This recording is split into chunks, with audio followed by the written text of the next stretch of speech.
Okay, so here we are at the bus station in Rio. We're about to embark on our longest bus journey that we've ever done in our lives, 25.5 hours. I know for some of you young backpackers, you probably do this all the time, but for us, it's our first one. So can we do it? Who knows? We've got provisions with us.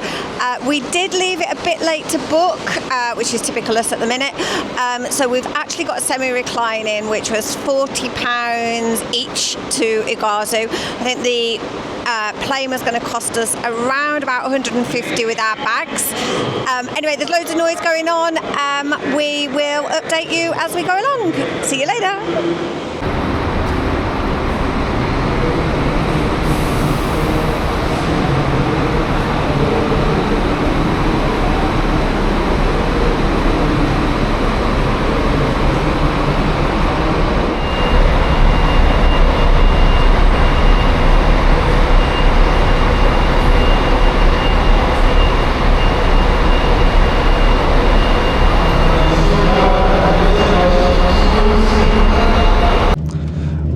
After a couple of false starts, we finally left Rio de Janeiro around about 20 minutes late. That was due to some passengers arriving late for the bus.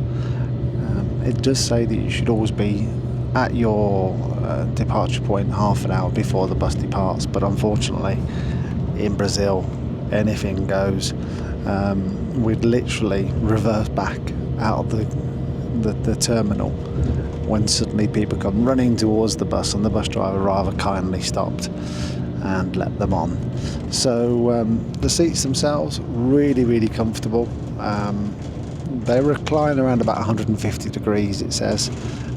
The ones on the lower deck, as Louise has already mentioned, are fully flat. They go 180 degrees, but unfortunately we weren't quick enough to order any of those. So yeah, plenty of space, as you can see. The leg room is absolutely ginormous. They're really comfortable seats, and we are around about an hour or so outside of Rio de Janeiro, and the views are pretty good so far. We've made it to the first stop. 3.5 hours, and the driver just pulls in to this service station, come bus station, come, we don't really know what it is. What I would say is they give you absolutely no notice as to how long we're going to be here for, so we don't know. So we're literally keeping the bus in sight at all times, trying to avoid missing the bus driving away with all of our luggage on board. So yeah, it's just a bit interesting at the moment. It's a really comfortable bus though, isn't it? It's a very comfortable bus, but I'm trying to get my steps in whilst we are standing, waiting for somebody that we don't know how long it's going to be. So I'm timing him on this stop to work out that the next stop will give us an idea of how long we actually have, just in case we want to eat something. Yeah, we have absolutely no idea. So we're kind of 3.5 hours down, 27 odd hours to go. Like I said, the bus is really comfortable. Good morning, Brazil. Yes, we are still in Brazil, heading towards Iguazu Falls. We've still, well, it's just before 7 a.m. We've just woken up, and I've got to say, it was a really good sleep. Really surprised by the quality of the seats. Really comfortable. It was a bit chilly in the night time. The air conditioning continues to go, so if you're planning on doing a trip like this, definitely make sure you bring adequate blankets and jackets, whatever it is that you need to wear to keep yourself nice and warm. I did notice yesterday when we were getting on the bus, there was a lot of people with a lot of kind of blankets and jackets, and that should have been, I suppose, a telltale sign for us. But overall, a really good sleep. The beds go virtually flat, or the seats go virtually flat into beds, and we're really comfortable. So, as I say, we're just driving through some Brazilian town. If I was to do this journey again, I would also choose the seats very carefully. The toilets are in use 24 hours a day, so just be careful how close you want to sit towards the toilet. It's not a problem with the smell or anything like that. It's just a problem with the fact that people are constantly using the toilets and the doors constantly open and closing, and also the light from the toilet can keep you awake. I've had earplugs in and an eye mask on for the whole night, and genuinely it was fine. It was really comfortable. So just a few hints and tips if you're thinking about doing this journey, whether it be the same journey that we're doing or any journey in a long distance bus across South America. That would definitely be my advice.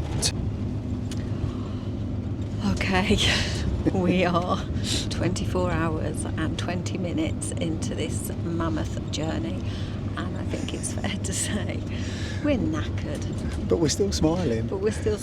Just about. Do you know what? It was actually all right. Overnight was okay, as Stuart said. I was a bit cold and I'd got a fleece on and a jacket, which thankfully I'd got them with us, so that was okay. But it has been long. If I think we've been on it for 24 hours, it doesn't feel that long. It doesn't, does it?